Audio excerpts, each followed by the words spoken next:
Hello everybody, Zongetsu 134 here. As always, I'm Average Joe Squad. Welcome to another episode of Remember the Hyphen, the show where we look at comic books, movies, and everything in between. And as you can tell by our ensembles here, our fit, it's Spidey Miss again. That's right. So, if you all remember, Spidey Miss is where once a year, on December, we celebrate the anniversary of us doing a podcast together with a month of nothing but Spider-Man related content on the docket, which we do have something that we're going to be celebrating the anniversary of at the end of the end of this. Well, I say the end of it. Basically, we're going to be doing something special marking for the anniversary, the 3-year anniversary of actually now I want to say it's 4, because we've been doing this a year before we started. Remember the Hyphen? Yeah. Well, and you got to remember, No Way Home comes out on the 17th. Yeah. Well, I'm talking about the one thing we've definitely locked in for the end of the month with a certain animated film coming out next year. But anyway, so we've got a couple things planned. But the first ones we're doing, mostly because these will be easiest for us to record because we need to get some of the other stuff read and caught up first, is doing some just kind of overall discussion pieces. The first one we have on the docket is Spider-Man's Feats of Strength. That's spelled F-E-A-T, Riley. Not F-E-E-T. Remember the Hyphen is not condone nor condemn foot fetish. I mean, I ain't shaming, but I'm shaming. Anyway, because that's my kink. But so I just kind of wanted to talk about, because it's kind of interesting as for a long time, and probably a lot of people don't remember this, but at one point Spider-Man was the 4th strongest character in the Marvel Universe. And yes, he is stronger than Captain America. Like, I mean, Cap is like the peak of human conditioning, but Spider-Man can lift a Volkswagen over his head with pretty light ease. And so I wanted to kind of talk about a lot of the things that, because one thing I do think I get frustrated with the MCU is just how kind of weak they make Spider-Man out to be. Like, he had a good showing in Civil War where he actually was able to hold his own against Falcon and Winter Soldier pretty easily. I mean, granted, as much as I love Sam, he is just a dude with a flight pack at the end of the day, going up against a man who has the proportionate strength and abilities of a spider. And, I mean, granted, I did love his fight with Winter Soldier. Wow, is that a robotic arm? Nice. But it's like a horrified look Bucky has on his face the entire time. Yeah. That, or the fact that we got to see Peter hold up the that one piece of like plane equipment when Cap knocks it onto him. Mm-hmm. I thought that was pretty cool. I actually like that they showed that like he actually gave Cap a lot of trouble during that fight. Sorry. But yeah, so basically I kind of wanted to go into this and discuss some of the really interesting and neat things that Peter has done. Because, like I said, you probably would agree with me that they kind of make Peter out to be a lot weaker than he is. No, they really do, which I kind of understand, I kind of don't. Yeah, at the same time, you really don't want someone to they don't really want someone to upstage the original, collection of Avengers. But at the same time, it's also just like, comic-wise, it doesn't make any fucking sense. Like, I can forgive, like, him not being as experienced as the rest of the Avengers, because, like, up until Civil War, he's never gone toe-to-toe with people that have the same abilities as he, or, like, super abilities, like, as he has. Until that animated series comes out, where I'm assuming we're going to see him fight, like, the Shocker and other dudes, and I'll be like, you're telling me he did this before he fought, like, the Avengers during Civil War? Or the Vulture? No, he's going to be fighting the Hypno Hustler. Well, you and I both know they're not going to do the Hypno Hustler. Why not? Because he's a cultural icon. Speaking of, there's a commercial for Spider-Man right now with Liberty Mutual. Weird flex, but okay. But yeah, he's going to fight the Big Wheel. The Big Wheel. Listen, man. If he somehow gets the Big Wheel and the Rocket Racer again, I'm gonna piss myself. Because I don't know what Hollywood's obsession is with the or with the big wheel and rocket racer. It's because the Hypno just likes to get fucking shot, apparently. Actually, didn't in TAS they also had the Prowler in one episode? I think so. Anyway, I have TSA on the mind because one of the plans we have is a tie into the Morbius movie that's going to come out soon. So stay tuned for that. But anyway, so like basically this video is just us discussing and talking about like more or less different things that Spider-Man has done in the fiction that kind of warrants why I think a lot of people think he's so powerful. So I think I'll get us started off with something a little easy. He puts up with the Avengers bullshit. Well, I mean, that's... Comic-wise. Comic-wise, yes. But more what I was going to go with was something probably a lot of people know. And kind of start off with the feats that he's done. And people know and kind of get into the more obscure stuff. So, starting off, in the original Secret Wars comic, basically the X-Men were going to betray the rest of the heroes. I forget exactly why I want to say, because Doom promised them their own country in the battle world. And when doing so, the X-Men were just going to bail, but Spider-Man actually managed to hold his own against an entire X-Men team and single-handedly, beat all of them. And, this isn't they're these nobodies. It had Wolverine, Colossus, Storm, Nightcrawler. It had, the original 80s roster for the most part. Because at this point I want to say the classic X-Men bar, Beast were dead. No, they weren't dead at this point. Oh, okay. I didn't know this... It was a different team. Okay, I didn't know this was before they'd actually found those guys, because I know, this is when they established the gold and blue teams.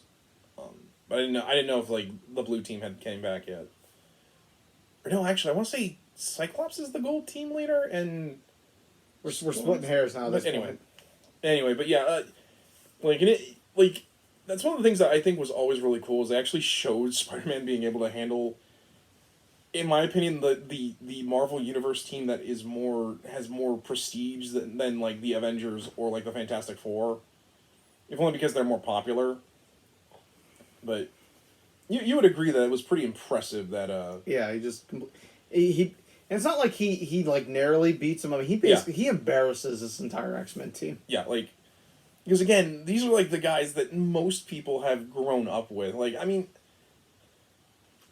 it might have been a different story if he fought the original team, just because those guys had so much more experience. That, and for one, I feel like Jean could actually probably stop Spider-Man, because at the end of this, he manages to beat them and go run to tell the Avengers, and Professor Xavier erases his mind about what he was going to tell them. Which is the only reason why the X-Men get away is because Professor Xavier had to save their asses. Because it's kind of funny, because I want to say later on they did a story, Spider-Man versus Wolverine, where Wolverine almost kills Spider-Man, and I want to say that came after this, because Peter because that story was late 80s. Yeah, because Peter ends up killing someone because he realizes Wolverine is so powerful he has to use lethal force in order to stop him, which honestly I don't really believe is the case, just because Wolverine is strong. I'm not denying that, but at the same time he's strong in the way Captain America is strong due to his healing factor. And the fact that the adamantium bones kind of amplify his sturdiness. But because I would say I think you and I both would agree that Spider-Man probably could beat Wolverine in a fight for the most part. Oh yeah, definitely.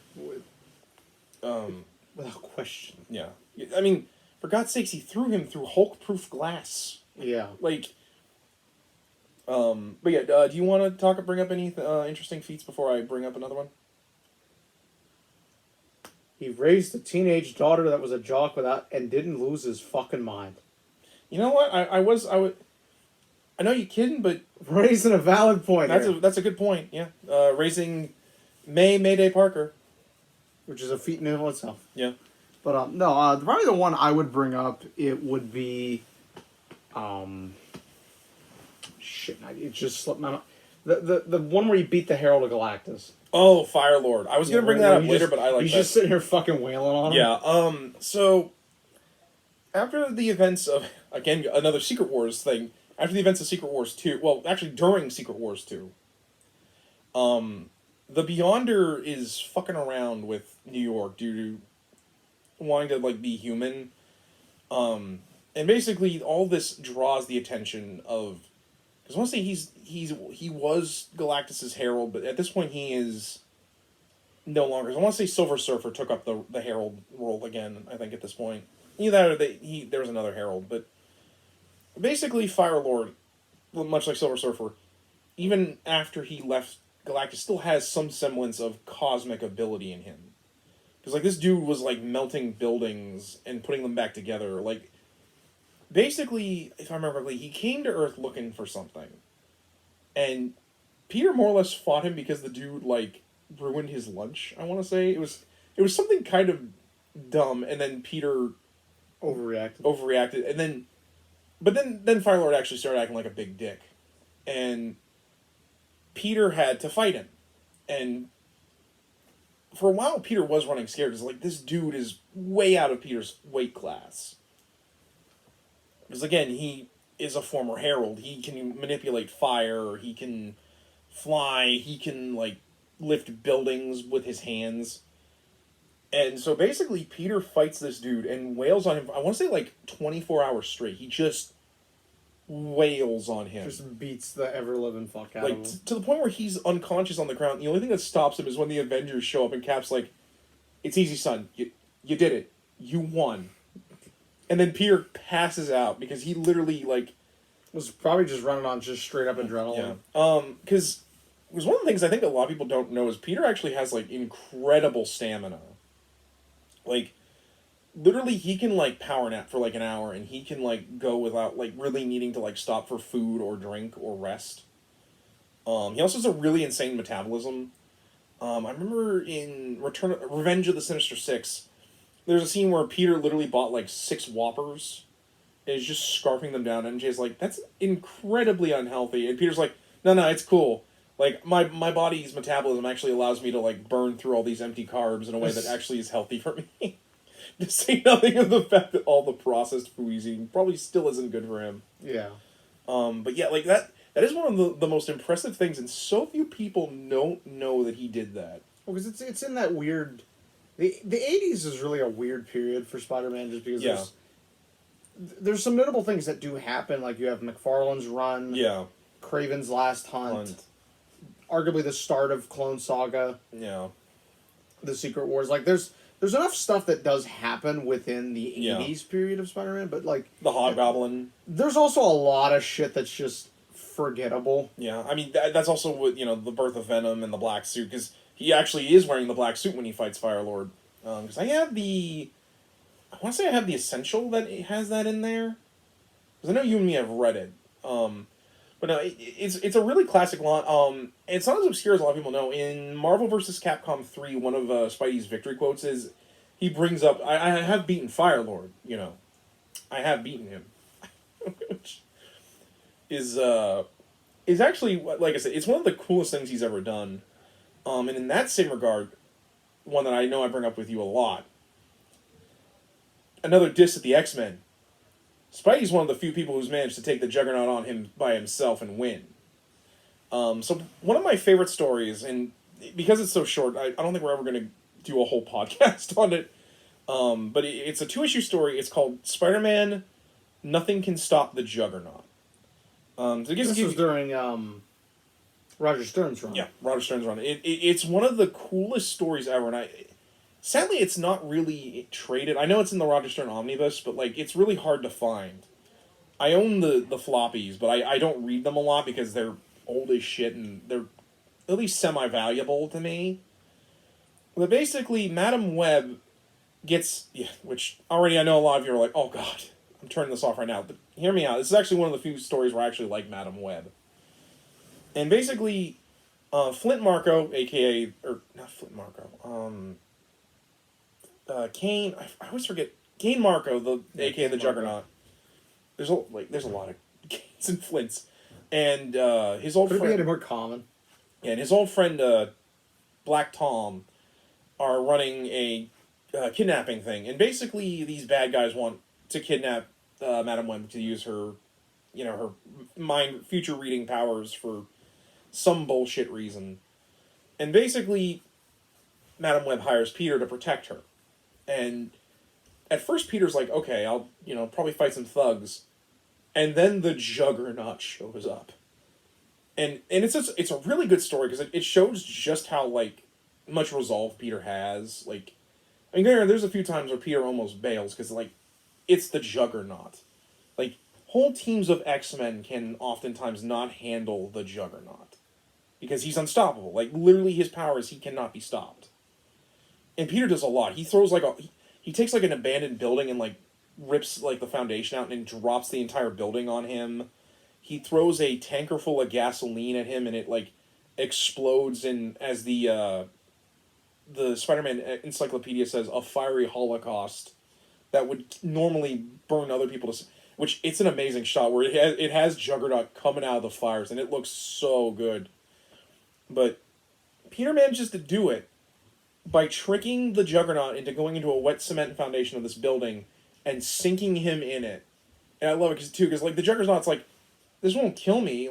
Nothing can stop me. And Peter's like, I know, but I just need to keep you in there long enough that you won't be able to go after Madam Web. And it's one of the coolest moments because, again, how many people can you say on one hand has ever stopped the Juggernaut by themselves? Can you? Other than X-Men as a collective team, that's all I can think of. But individually, no. I'm gonna say Spider-Man's probably one of the only people I can. Because even I'm sure you could split hairs and probably argue Xavier, but would he really be able to do it without the aid of the X-Men? Yeah, getting the helmet off him so he can stop his mind. And on the same regard, another classic moment. Spider-Man Annual number 1, the Amazing Spider-Man Annual number 1. The Avengers hire Peter to try and bring in the Hulk because they want to make him a member of the Avengers. And Spider-Man actually manages to beat the Hulk, albeit in kind of a weird way.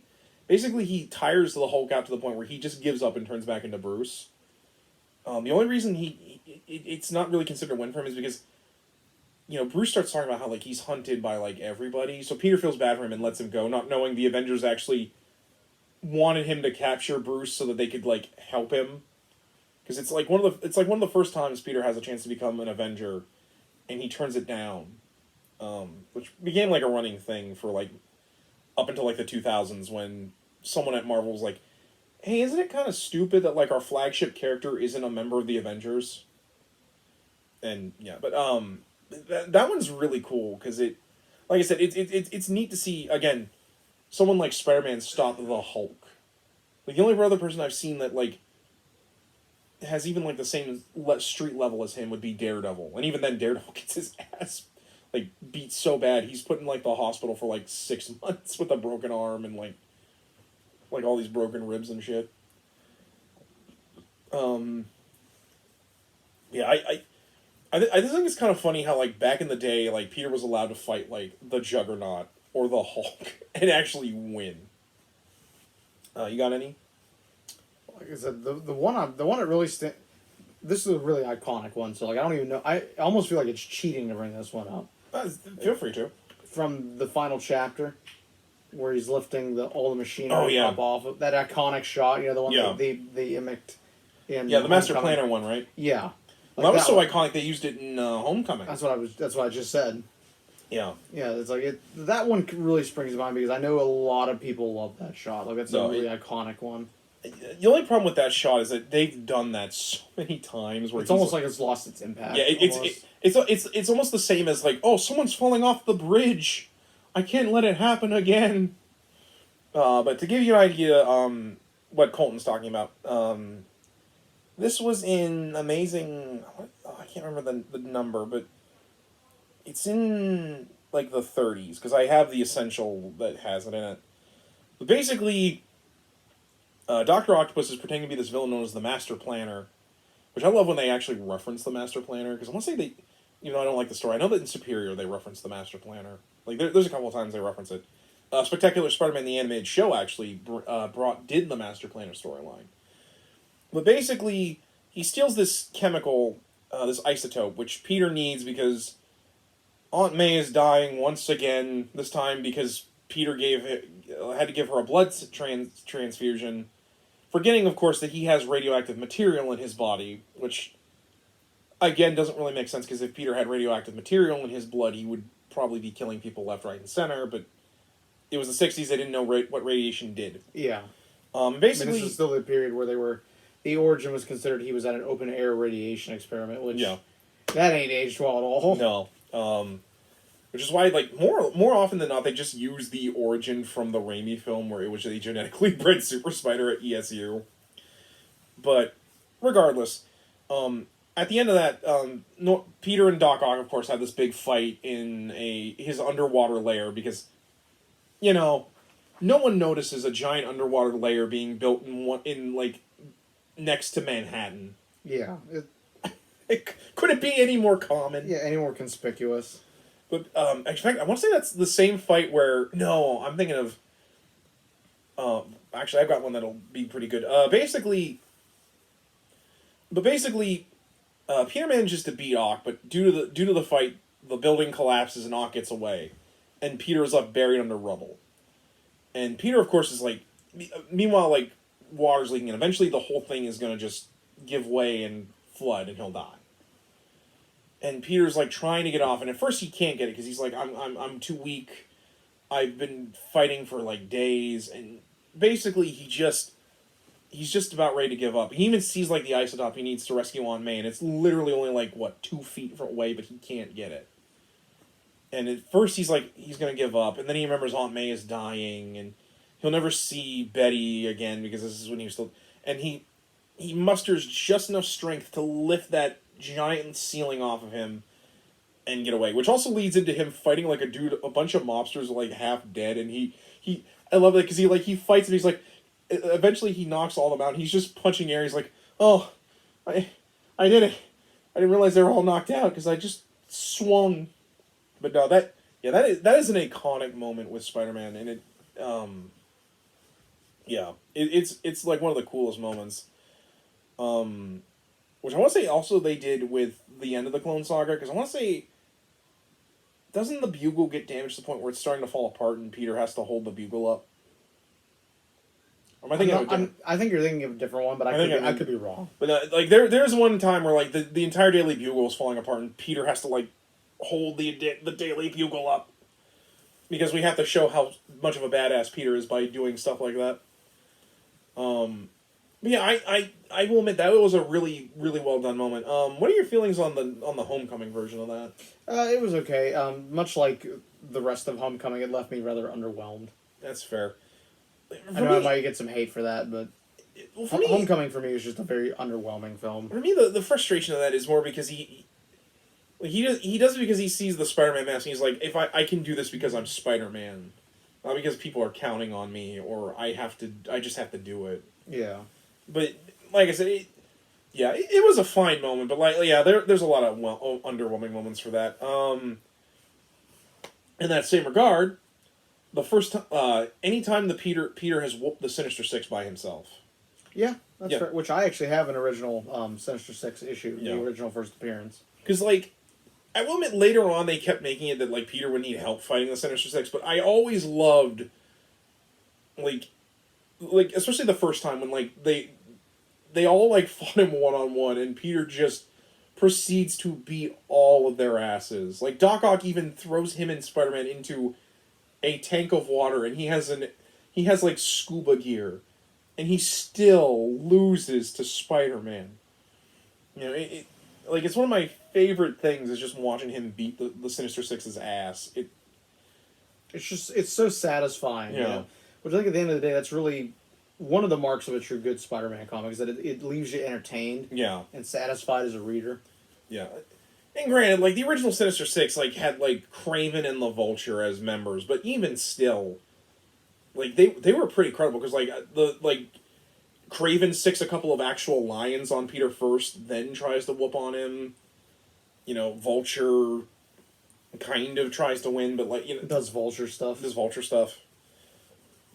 But yeah, I always love when he actually gets... Because, how many other, superheroes do you know of that can just take on, their whole rogues gallery by themselves. Like, the only one I think that comes to mind is, like, the Flash.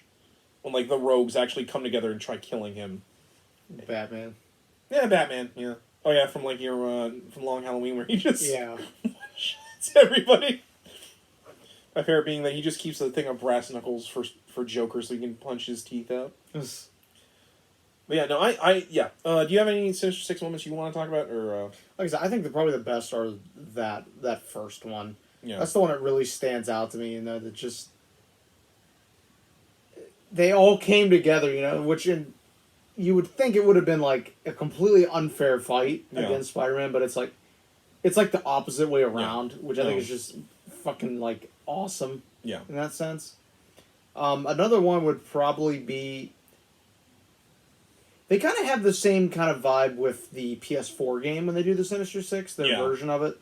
And like in that the first time he goes up against them, up to the point where he starts just getting his ass beat the very first time, he's actually holding his own against all of them, like really, seemingly pretty easy, and then it kind of just goes downhill. Yeah, and the Sinister Six of plot development. And the Sinister Six roster, that's like pretty hardcore. 'Cause you have Electro and Scorpion. And Vulture, and I want to say Shocker. No, Shocker he's only in Shocker's only in it early. He's not in the Sinister Six. Yeah, that's right. Oh yeah, and I think Sandman's there. Rhino. Like all guys that like Sandman's not in that game. Oh, Sandman. Yeah, that's right. Sandman's not in that game. Yeah, it's been forever, but he's probably gonna be in the second one. I am excited for that because I love Sandman. Like I know he's lame, but like even in Spider-Man 3, when he's kind of a little bit lame, it's still fun to watch him just because he has, like... It's so cool to see what they do with his ability to turn to sand. Yeah. Which, admittedly, is kind of why I shamelessly love Clayface, even though I know he's a lot more interesting than that. Like, it's just cool to see Clayface be Clayface. But yeah, no, like there, yeah. The only other time I've ever seen that was in, like, Spectacular Spider-Man, where the symbiote, like... Peter is unconscious, and the symbiote is puppeting his body, and he still manages to actually beat them while unconscious. Which, well, admittedly hilarious. I'm also like, not really a good showing of your rogues gallery here, guys. Speaking of going back to Civil War again, but this time the comic book, and while I hate that story for the most part, don't we all? Yeah, there's two Spider-Man, and this is even one in One More Day that is the fact that Peter manages to hold his own against Iron Man and Captain America. So the Captain America one, I always love because it's actually really cool. It's during Civil War, and it's when Peter was still on the side of the registration. Like, Peter is actually on the ropes for a lot of it, which you think, how is that possible? But I mean, this is Captain America we're talking about. This man routinely fights dudes that are out of his league and manages to win. But Peter actually manages to trick him up using some of the gadgets that Tony gave him in the Iron Spider costume. And I know probably some of you think that's a little bit cheap, but I actually think that was really cool because like Peter was able to use all of his resources because he basically what he does is he realizes that when Cap fights, it's not so much as he has a fighting style; it's like he's dancing. Like he's literally moving from one movement to the next. So he uses the robotic legs that suit has and manages to get him away from the shield, which is actually what the movie takes from him, and then actually manages to knock him to the ground. Like, the only reason he gets away is because, like, Spidey, I think, lets him, if I remember correctly, but no, it was actually really cool to see him actually get a win against Captain America. Like I said, I don't really like the story, but, like, that fight was actually pretty cool. The other time is, and I don't like bringing this up because I hate One More Day, but the like one of the only good things in One More Day is that scene where he goes to demand Tony like help Aunt May, and he manages to fight. Like he actually manages to web Iron Man to a wall using like every single bit of organic webbing in his body. But I still thought that was so cool because mind you, this is when Tony was like one of the times like his most powerful because this is post Extremis. This is, like, the Extremis, like, Mega Iron Man armor. And, like, this is the same armor he uses to, like, battle with, like, I want to say Hulk later on. Like, I mean, yeah, he is in the Hulkbuster outside of that armor, but, like, this is like when Tony was like incredibly powerful, and he manages to web him to a wall while he's Iron Man. Like I said, I don't really I hate One More Day for the most part. Don't we all? Yeah, but like even I was like, wow, that actually was a cool fight. Like even if it like not only that, he does it while not wearing the Iron Spider costume. He does it as himself, and it was actually really really cool to me. Your thoughts on those moments? Like I said, the One More Day one, it's almost like a cliche for us to say we hate One More Day. I think we've stated that numerous times. There should be no one watching this that doesn't know that we hate One More Day. Yeah. But that moment, I also gotta give props because organic webbing. I know I'm one of the few people in the fucking world that likes the organic webbing, but and I don't really hate it. I get where some people come from just because like it's more interesting to see Peter have the web shooters because like he built those himself, but like I don't really mind the organic webbing. It's not like he has to keep the organic webbing forever. Like there's been plenty of times where we've kind of tweaked his powers and it doesn't last. You know, that's the nature of comic books. Sometimes they do stuff and it doesn't last forever. Yeah, but what you brought up, like I had forgotten about that actually, and that is a pretty good moment, honestly. Yeah. What about the Cap one? Again, good one. Good. Yeah. Trying to think of some more. Of course, the famous scene in Back in Black where Peter actually finally gets a fucking win against the Kingpin, where he just beats the ever-loving shit out of him. And threatens to shoot web fluid down his fucking throat and kill him. To be fair, I like that because it finally admits that Peter holds back. Because I've seen him and Daredevil go up against the Kingpin and they get their asses handed to them. And keep in mind, Daredevil is one of the best martial artists in the Marvel Universe. This man has been trained by fucking Iron Fist and Shang-Chi. Both of whom can, like, fight the Hulk with their bare fucking hands. You know, like... But, like... Oh, no, the Kingpin is just that good. Despite the fact that he's, like, 300 pounds and covered in fat. Oh, but it's okay, because he's got muscle under there. Which I know is a thing. But come on. He's just a big fat motherfucker. Like, he should not be nearly as hard as they make him out to be with Spider-Man. Like, I always hate whenever he fights the Kingpin, because it's so bullshit that he wins, like, 9 times out of 10. Like, I couldn't even really believe he was able to hold his own against Miles and Into the Spider-Verse. The only thing keeping him going is just the fact that Miles was only Spider-Man for, like 3 days. Yeah. But, no, I love that fight just because it was really satisfying to see Peter just finally just get a win on the Kingpin that wasn't bullshit or some other stupid moment. You got any you want to bring up? I already brought up the ones I was going to bring up. It might be a decent time to wrap up. Yeah, might as well. I know it's a little bit short. Something short to start out Spidey Miss with, just to whet the appetite. I'm sure there's probably some other ones we missed or didn't bring up, but, if you guys want, leave a comment talking about your favorite moments for Spidey. And, like I said, I wanted to kind of just do it because, I get so frustrated with how kind of weak the MCU Spider-Man is. Despite the fact that, as you have the Spider-Man posters up here, that Peter was able to, hold an entire train car full of people up, stop a speeding subway, they make Spider-Man out to be pretty capable. And, it's not... Even TASM does that. Even TASM, but, the MCU Spider-Man is kind of weak sauce. To the point where, they make it so that even his spider sense sucks, which is not how the spider sense works. Yeah. Maybe one of these days we should just have a discussion where we talk about Peter's powers and how they work. We can even bring out the old Spider-Man dictionary, encyclopedia. Be a good one. That would be a good one. But I just kind of wanted to talk about it because I think a lot of people don't get that how capable Spider-Man is as a hero. Because again, for a long time he had no one to rely on.